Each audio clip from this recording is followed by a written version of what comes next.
जय हिंद दोस्तों। आज 1 फरवरी 2024 है और आज के दिन भारतीय पार्लियामेंट में श्रीमती निर्मला सीतारमण जी द्वारा बजट पेश किया जा रहा है और सभी तबके को, भारत के सभी तबके को और सभी समुदाय को कुछ ना कुछ उनसे उम्मीद है कि हाँ, हमारी सरकार हमारे लिए ज़रूर कुछ ना कुछ करेगी। इसी सिलसिले में अगर हम इस वीडियो में बात करें तो इस वीडियो में हम दोस्तों जानेंगे कि बजट में मेन चीज़ें ऐसी क्या चीज़ें थी जो स्टार्टिंग में थी, अभी नहीं है, और इसके मेन चीज़ों के बारे में हम इसमें जानेंगे कि इसकी स्टार्टिंग कहाँ से हुई थी, इसकी हिस्ट्री के बारे में लगभग। तो दोस्तों सबसे पहले जो भारत में बजट पेश किया गया था वो स्कॉटिश अर्थशास्त्री और ईस्ट इंडिया कंपनी के जो लीडर थे वो जेम्स विल्सन द्वारा प्रेजेंट किया गया था 7 अप्रैल 1860 को, यानी 1860 को प्रेजेंट किया गया था सबसे पहला बजट।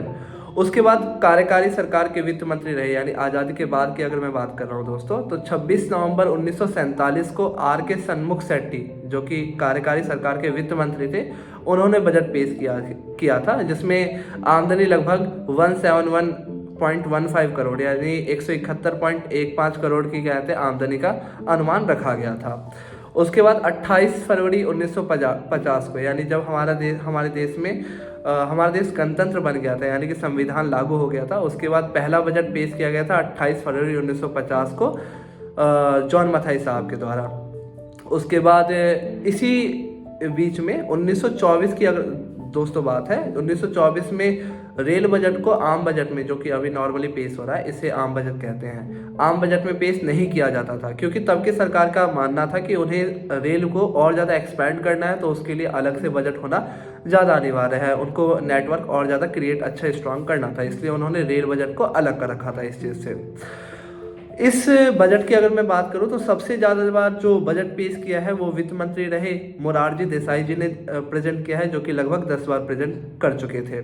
उसके बाद पी चिदम्बरम साहब ने 8 बार प्रेजेंट किया है, और ऐसे भी कुछ हमारे कहते हैं वित्त मंत्री थे जो बाद में जाके प्रधानमंत्री भी रहे, और यानी कि जिन्होंने बजट भी पेश कर रखा है और भारत के प्रधानमंत्री भी रह चुके हैं। इनमें सबसे पहले मोरारजी देसाई, इंदिरा गांधी, वीपी सिंह, चौधरी चरण सिंह और सरदार मनमोहन सिंह तो थे ही। सरदार मनमोहन सिंह जी का बहुत बड़ा एक ऐतिहासिक बजट पेश किया हुआ माना जाता है 1991 यानी कि 1991 का जो उन्होंने बजट पेश किया था वो बहुत ही ज़्यादा ऐतिहासिक माना जाता है, हिस्टोरिकली माना जाता है। ऐसा क्यों माना जाता है? तो दोस्तों उस समय हमारे जो देश के पास मात्र ऐसा कहा जाता है 14 दिनों के पैसे बचे हुए थे, जिनके बाद उन्होंने ये बजट पेश किया था, और इसमें 3 चीज़ें लाई थे वो LPG यानी कि लिबरलाइजेशन, प्राइवेटाइजेशन और ग्लोबलाइजेशन। इन तीनों चीज़ों के बारे में डिटेल में मैं बात किसी और वीडियो में करूँगा, उस वीडियो में हम जानेंगे कि डिटेल में एक्चुअल में ये था क्या। तो इसके बाद कहते हैं भारत में बहुत अच्छा ग्रोथ रेट था। तब हम दोस्तों जो PPP होता है, एक पब्लिक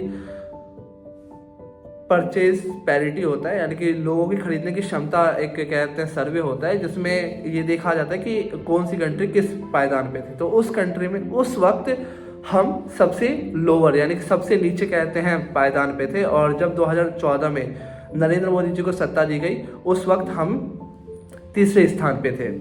तो ये चीज़ था। तो 1991 का जो बजट पेश किया गया था इसलिए ऐतिहासिक माना जाता है, क्योंकि उस बजट ने बाद में भारत में बहुत अच्छा ग्रोथ लाने का काम किया था।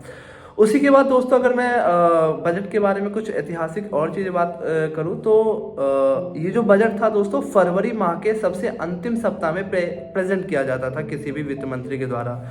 लेकिन 2000 में स्वर्गीय श्री अटल बिहारी वाजपेयी जी की जो सरकार बनी थी, बीजेपी गवर्नमेंट बनी थी, उसमें जो वित्त मंत्री फाइनेंस मिनिस्टर रहे थे यशवंत सिन्हा ने, उन्होंने फरवरी के स्टार्टिंग वीक में उन्होंने प्रेजेंट करने का शुरू किया था ये बजट, और उसके बाद सुबह 11 बजे के अराउंड इस बजट को पेश करना शुरू कर दिया गया, यानी परंपरा शुरू हो गई। उस वक्त दोस्तों जो बजट पेश किया जाता था वो ब्रीफ केस में प्रेजेंट किया जाता था, और कई सारे पेपर वर्क के थ्रू इस चीज़ को प्रेजेंट किया जाता था। लेकिन उसके बाद जो मोदी गवर्नमेंट आई, उस मोदी गवर्नमेंट ने लाल कपड़े में एक टैब को लपेट के और फिर बजट को पेश करना शुरू किया। ऐसा क्यों कहा जाता है, क्यों लाल कपड़े में ही प्रेजेंट किया जाता है? तो मोस्टली आपने दुकानों में भी देखा होगा कि जो इकोनॉमी जो रोकड़ खाते होते हैं, जो कहते हैं कैश बुक होते हैं, या फिर जो कहते हैं बुक्स वगैरह होते हैं अकाउंटेंट्स के, वो लाल कपड़े में रख के लपेट के रखा जाता है। इसीलिए जो सरकारें हैं वो भी ऐसा करती हैं, ऐसा माना जाता है। उसके बाद दोस्तों एक और चीज़ मैं अब आपको बता दूं, 1924 में जो रेल बजट को अलग किया गया था, 2017 में आम बजट में ही मोदी गवर्नमेंट द्वारा रेल बजट को भी इंक्लूड कर लिया गया था। इसके बाद ये थी दोस्तों पूरी हिस्ट्री और अभी जो बजट पेश हो रहा है, और इस बजट के बारे में हम कोशिश करेंगे कि इस बजट में एक्चुअल में हमारे लिए, आपके लिए क्या क्या निकला है, किस तबके के लिए, किस समुदाय के लिए क्या क्या चीज़ें निकली हैं, इस चीज़ के बारे में भी डिटेल में बात करूँ। इस वीडियो में ऐसी एक वीडियो मैं लाऊंगा जिसमें हम सारी चीज़ें डिटेल में बात करेंगे। खैर, आपको क्या उम्मीद है हमारी सरकार से? आपको क्या लगता है कि हमारी सरकार ऐसे क्या क्या करेगी जो हमारे लिए बेहतर होगा? जो भी आपको लगता है अपने राय विचार कमेंट में ज़रूर बताइएगा। तब तक के लिए धन्यवाद। जय हिंद।